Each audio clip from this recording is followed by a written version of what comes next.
Hello friends, आप सबका स्वागत है कहानी काश आप मेरे होते के 5th पार्ट में। अगर आपको लव स्टोरी पढ़ना और सुनना अच्छा लगता है तो मेरे इस वीडियो को लाइक करिए और मेरे चैनल को सब्सक्राइब करिए। तो देखते हैं कहानी में आगे क्या होता है। और अगले दिन सुबह सुबह रागिनी की डोरबेल बजती है और जब वो दरवाजा खोलती है तो देखती है कि सामने रकुल खड़ा है। वो बोलती है, रकुल तुम इतनी सुबह सुबह? तो रकुल कहता है कि मैं तो रात भर सोया ही नहीं, बस सुबह होने का इंतजार कर रहा था, तुम्हें देखना चाहता था।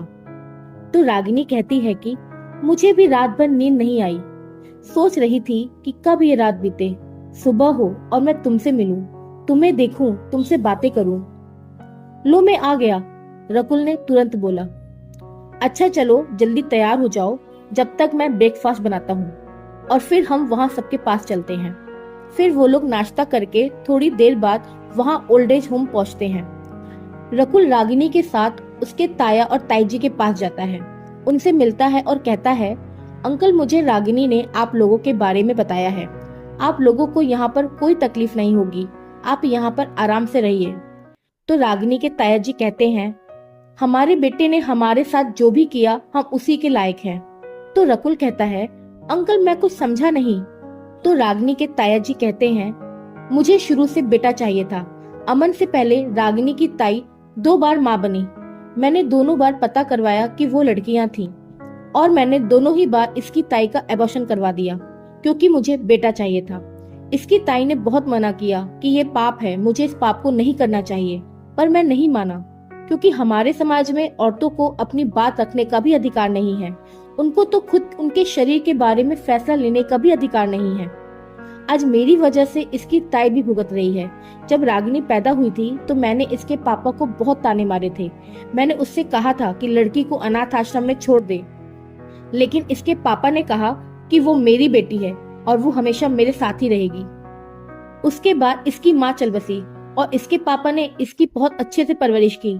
कुछ महीनों पहले मैंने इसके पापा को बहुत समझाया कि इसको मत पढ़ा, पर वो तब भी मेरी बात नहीं माना। मैंने उससे कहा था कि तू पछताएगा, पर आज मैं पछता रहा हूँ कि एक बेटे के लिए मैंने अपनी 2 बेटियों को मार डाला। लेकिन अब समझ में आता है कि मेरा भाई बहुत नसीबों वाला है क्योंकि उसकी इतनी प्यारी सी बेटी है। जब मेरे बेटे ने मुझे घर से निकाला तब मैंने ये सोचा कि बेटे अच्छे नहीं होते, सिर्फ बेटियां ही अच्छी होती हैं, पर मैं फिर गलत था। जब मैंने तुम्हें देखा तब समझ में आया कि बेटे भी अच्छे होते हैं। ये तो सब संस्कारों की बातें हैं। माँ बाप जो संस्कार अपने बच्चों को देते हैं वो बच्चे बड़े होकर वैसे ही इंसान बनते हैं। बेटा अगर मैंने कांटा बोया है तो मैं फूल कहाँ से पाऊंगा। तकलीफ तो इस बात की है कि सिर्फ मेरी गलतियों की वजह से इसकी ताई को भी ये दिन देखना पड़ रहा है। तो रकुल बोलता है, मुझे माफ कीजिएगा अंकल, मुझे कोई हक नहीं है कि मैं आपको कोई सलाह दूं, पर आपने बहुत गलत किया। इस समाज में औरतों का उतना ही अधिकार है जितना कि हम आदमियों का, और उनके शरीर के बारे में फैसले लेने का अधिकार सिर्फ और सिर्फ औरतों का ही है। अंकल हम आदमी कोई नहीं होते जो उनके अरमानों का गला घोट दे। तो ताया जी कहते हैं, बेटा इतनी छोटी सी उम्र में तुमने मुझे इतनी बड़ी सीख दे दी। मैंने अपनी जिंदगी में जो भी कुछ किया उसे वापस तो नहीं ला सकता, पर मैं अपनी जिंदगी में आगे से किसी भी बच्चे के साथ, चाहे वो बेटा हो या बेटी, कभी गलत नहीं होने दूंगा। तुम बताओ बेटा कि तुम यहाँ क्या कर रहे हो, तुम्हारा यहाँ कौन है। तो रकुल अपने दादा और दादी जी के बारे में सब बता देता है। रागिनी के ताया जी बोलते हैं, जाओ बेटा रागिनी को भी उनसे मिलवा दो और इसे थोड़ा घुमा फिरा दो ताकि ये यहाँ बोर ना हो जाए। ताया जी की बातें सुनकर रागिनी और रकुल वहाँ से चले जाते हैं। फिर रागिनी की ताई उसके ताया जी से कहती है कि मुझे ये लड़का बहुत पसंद है, हमारी अपनी तो कोई बेटी नहीं है, रागिनी है जो कि हमारी बेटी की तरह है, तो मैं चाहती हूँ कि रागिनी की शादी इस लड़के से हो जाए। ये लड़का हमारे घर का दामाद बन जाए और हमारी बेटी की जिंदगी संवर जाए। आप इसके पापा से बात कीजिएगा कि रकुल बहुत ही अच्छा लड़का है और वो रागिनी को हमेशा खुश रखेगा। तो रागिनी के ताया जी बोलते हैं, तुम एकदम सही बोल रही हो और इस बार मैं तुम्हारी बात जरूर मानूंगा। मैं रागिनी के पापा से जरूर बात करूंगा, पर क्या रकुल रागिनी से शादी करेगा? तो ताई जी कहती हैं कि क्यों नहीं करेगा, हमारी रागिनी इतनी सुंदर है, अगले 1 महीने तक रागिनी यहीं पर है, तो हम दोनों को पास लाने की कोशिश करेंगे। ताकि रकुल हमारी रागिनी को पसंद करने लगे। रागिनी रकुल के साथ जाते जाते बोलती है कि आज मेरी नजरों में मेरे पापा की इज्जत और बढ़ गई है। आज मैं यहाँ पर हूँ तो सिर्फ उनकी वजह से। आज जो मुझे पता चला, मुझे इस बारे में बिल्कुल नहीं पता था। वो मुझसे बहुत प्यार करते हैं। वो चाहते तो मुझे छोड़ करके दूसरी शादी कर लेते, पर सिर्फ मेरे लिए उन्होंने ऐसा नहीं किया। रकुल, मैं अपने पापा का दिल कभी नहीं दुखा सकती। मैं तुमसे बहुत प्यार करती हूँ, लेकिन अगर मेरे पापा ने मेरा हाथ तुम्हारे हाथ में नहीं दिया तो मैं तुमसे शादी नहीं कर पाऊंगी। हाँ, लेकिन एक वादा करती हूँ कि मैं जिंदगी में किसी से भी शादी नहीं करूंगी। मैं सिर्फ तुम्हारी हूँ और हमेशा तुम्हारी ही रहूंगी, और हमारी शादी के बाद भी तुम्हें ही मेरे पापा का ख्याल रखना है। तो रकुल कहता है कि मैंने तुम्हारे पापा को कभी देखा तो नहीं है, पर आज उनके बारे में सुनकर मैं भी उनकी इज्जत करने लगा हूँ। मैं तुमसे वादा करता हूँ, तुम्हारे पापा की मर्जी के बिना हम कभी शादी नहीं करेंगे। वो जो कहेंगे मैं करूँगा, जैसे कहेंगे वैसे करूँगा, पर उनसे तुम्हारा हाथ मांग कर रहूंगा और पूरी जिंदगी तुम्हारा और उनका ख्याल रखूंगा। अब दोनों मिलकर के दादा और दादी जी के पास जाते हैं। इधर रागिनी के ताया और ताई जी दोनों को मिलवाने का प्लान बनाते हैं। जब रागिनी अपने ताया जी के पास वापस आती है तो वो रागिनी से कहते हैं, बेटा ये शहर तेरे लिए नया है, तू कभी भी अपने घर से बाहर नहीं निकली है। तेरे पास 1 महीने का समय है, जा इस समय को एंजॉय कर। यहाँ हमारे साथ रहकर बोर क्यों हो रही है? तो रागिनी कहती है, नहीं ताया जी, ऐसी कोई बात नहीं है। मैं आपके साथ रहकर बोर नहीं हो रही हूँ, और मैं अकेले कहाँ घूमूंगी। तू अकेली क्यों घूमेगी? वो रकुल है ना, मैं उससे बात करती हूँ, तुझे शहर घुमा देगा। रागिनी की ताई जी ने तुरंत बोला। रागिनी यह सुनकर आश्चर्यचकित हो गई और मन में सोचने लगी कि क्या इनको मेरे और रकुल के बारे में पता है, पर मैंने तो इन्हें कुछ नहीं बताया। तो रागिनी बोलती है कि रकुल। तो ताया जी बोलते हैं कि बेटा तू घबरा मत, हमें रकुल बहुत पसंद है और हम चाहते हैं कि तेरी शादी रकुल से हो। तेरे पापा से मैं बात करूंगा। जब तक वो यहाँ नहीं आते तू रकुल के साथ थोड़ा समय बिता, ताकि तुम दोनों एक दूसरे को पसंद कर सको। ये सुनकर रागिनी की जान में जान आ जाती है और वो ये सुनकर मन ही मन बहुत खुश होती है कि चलो उसके परिवार में कोई तो है जिसे रकुल पसंद है और जो अनजाने में ही सही उन दोनों का साथ दे रहा है। और वो वहाँ से शर्मा के चली जाती है। उसे शर्माता देख उसके ताया और ताई जी हंसने लगते हैं। उसकी ताई जी रकुल के पास जाती हैं और उससे कहती हैं कि बेटा तुमसे एक रिक्वेस्ट है, हमारी रागिनी को ये शहर घुमा दो। वो आज तक अपने घर से कभी बाहर नहीं निकली है।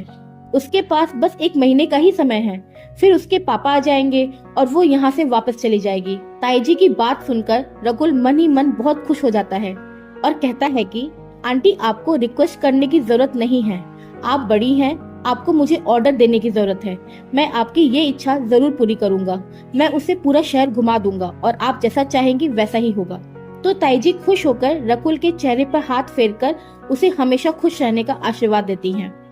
रकुल ये बात जाकर अपने दादा दादी को बताता है तो उसके दादाजी कहते हैं कि मैं भी तुझे यही कहने वाला था, जाओ तुम दोनों घूमो फिरो और यहाँ हमारी चिंता मत करो, हमें कोई जरूरत होगी तो हम तुम्हें बता देंगे। फिर रागिनी और रकुल उन लोगों से विदा लेकर घूमने निकल जाते हैं। दोनों पूरे दिन घूमते रहते हैं, एक दूसरे के साथ समय बिताते हैं। रकुल रागिनी को हर वो जगह घुमाता है जहाँ वो पहले कभी नहीं गई थी और जहाँ वो जाना चाहती थी। ऐसे ही घूमते फिरते, साथ में खाते पीते और साथ में बहुत सारा समय बिताते काफी दिन बीत जाते हैं। उन दोनों का रिश्ता और मजबूत हो जाता है। वे दोनों एक दूसरे से अब और ज्यादा प्यार करने लगते हैं, इतना कि अब वो एक दूसरे की जान थे। अब रागिनी के पापा के वापस आने का समय नजदीक आने लगता है। एक दिन रागिनी के ताया जी रकुल से कहते हैं कि बेटा तुम्हें रागिनी कैसी लगती है? तो रकुल कहता है कि अंकल जी ठीक ही लगती है, आप ऐसा क्यों पूछ रहे हैं? तो ताया जी कहते हैं कि बेटा हम चाहते हैं कि अगर रागिनी तुम्हें पसंद हो तो तुम उससे शादी कर लो। उसके पापा से मैं बात करूंगा, वो तुम्हें पसंद तो है ना? तो रकुल कहता है कि अंकल जी रागिनी मुझे बहुत पसंद है, मैं भी उससे शादी करना चाहता हूँ, पर अभी नहीं, अभी उसकी उम्र बहुत कम है, अभी वो पढ़ाई कर रही है।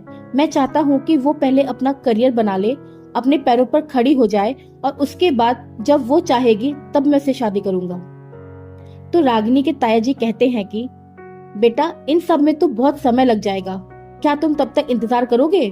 फिर रकुल ताया जी को अपने और रागिनी के बारे में सब बता देता है और उनसे कहता है कि अंकल जी, मैं रागिनी से ही शादी करूंगा, पर सही समय आने पर। आप अभी उसके पापा से कोई बात मत करिएगा। जब रागिनी चाहेगी तभी हम दोनों उसके पापा से बात करेंगे। तो उसके ताया जी कहते हैं कि बेटा, तुम एक बहुत अच्छे लड़के हो और हमारी रागिनी बहुत किस्मत वाली है कि उसे तुम जैसा लड़का मिला है। तो रकुल कहता है कि अंकल जी, मैं तो उससे भी ज्यादा किस्मत वाला हूँ कि मुझे वो मिली है। तो रागिनी के ताया जी इस बात पर मुस्कुरा देते हैं। और अगले ही दिन रागिनी के पापा रागिनी को वापस लेने आ जाते हैं। रागिनी अपने फ्लैट से जाने की तैयारी करती है। तभी वहाँ रकुल आ जाता है और रागिनी से कहता है कि तुम जा रही हो, मुझे तुम्हारी बहुत याद आएगी। रागिनी रकुल से कहती है, हाँ, मैं वापस जा रही हूँ। ये बताओ तुम कब तक आओगे? तो रकुल कहता है, मैं कहाँ आऊंगा? मैं तो कहीं नहीं जा रहा, मैं तो यहीं रहूंगा। ये सुनकर रागिनी चौंक गई और रकुल से बोली, क्या मतलब है तुम्हारा कि यहाँ रहोगे? तुम जानते हो कि मैं तुम्हें देखे बिना एक दिन भी नहीं रह सकती। तुम नहीं आओगे तो मैं तुमसे कभी बात नहीं करूंगी। और गुस्सा होकर मुंह फेर लेती है। तो रकुल कहता है कि अरे बाबा, मैं तो मजाक कर रहा था। तुम जानती हो कि मैं तुम्हारे बिना नहीं रह सकता। तुम वहाँ और मैं यहाँ, ऐसा हो सकता है क्या? अच्छा, अब नाराज मत हो, तुम जाओ, मैं 2 दिन में आ जाऊंगा। तो रागिनी कहती है कि 2 दिन? क्यों? आज क्यों नहीं? रकुल कहता है कि इतने दिन हम लोग साथ में रहे तो मैं दादाजी और दादी जी का ध्यान अच्छे से नहीं रख पाया। मैं उनकी जरूरतों का सामान लाकर उन्हें दे दूं और उनके साथ थोड़ा समय बिता लूं। तुम समझ सकती हो ना? तो रागिनी रकुल के गले में अपनी बाहें डालकर बोलती है, हाँ जान, मैं समझ सकती हूँ। तुम उनका ख्याल रखो और फिर मेरे पास जल्दी आना। रकुल, मैं तुम्हारा इंतजार करूंगी। तो रकुल कहता है कि मैं अब तुम्हारे बिना नहीं रह सकता रागिनी, मैं जल्दी आऊंगा। और रागिनी वहाँ से वापस अपने शहर चली जाती है। अगले दिन जब वो कॉलेज जाती है, आयुषी से मिलती है और उससे माफी मांगती है और उसे सब कुछ बताती है। आयुषी ये जानकर बहुत खुश होती है कि रकुल वापस आ रहा है। 2 दिन बाद रकुल कॉलेज आता है और सबसे मिलता है। सब रकुल से यही पूछते हैं कि वो कहाँ था, इतने दिनों से कॉलेज क्यों नहीं आ रहा था। तो वो सबको बताता है कि वो शहर से बाहर किसी काम से गया था। फिर वो आयुषी से मिलता है, उससे माफी मांगता है और उसे रागिनी के बारे में सब कुछ बताता है। आयुषी रकुल और रागिनी के लिए बहुत खुश होती है और दोनों को हमेशा साथ रहने के लिए कहती है। अब रकुल रागिनी से मिलता है और अब उसके साथ ही रहता है। रकुल रागिनी की पढ़ाई से लेकर के हर एक्टिविटी में उसकी मदद करता है। रागिनी बहुत मन लगाकर पढ़ाई करती है और एग्जाम में टॉप करती है। उसके पापा बहुत खुश होते हैं और उसे बहुत शाबाशी देते हैं। अब रागिनी 2nd ईयर में आ जाती है। उसे कॉलेज में सब लोग बहुत पसंद करते हैं। उसके प्रोफेसर उसको बहुत मानते हैं। आज वो रकुल से 2 महीने बाद मिली और वो रकुल से बोलती है कि मैंने तुम्हें इन 2 महीनों में बहुत याद किया, तुम एक बार भी मुझसे मिलने नहीं आए।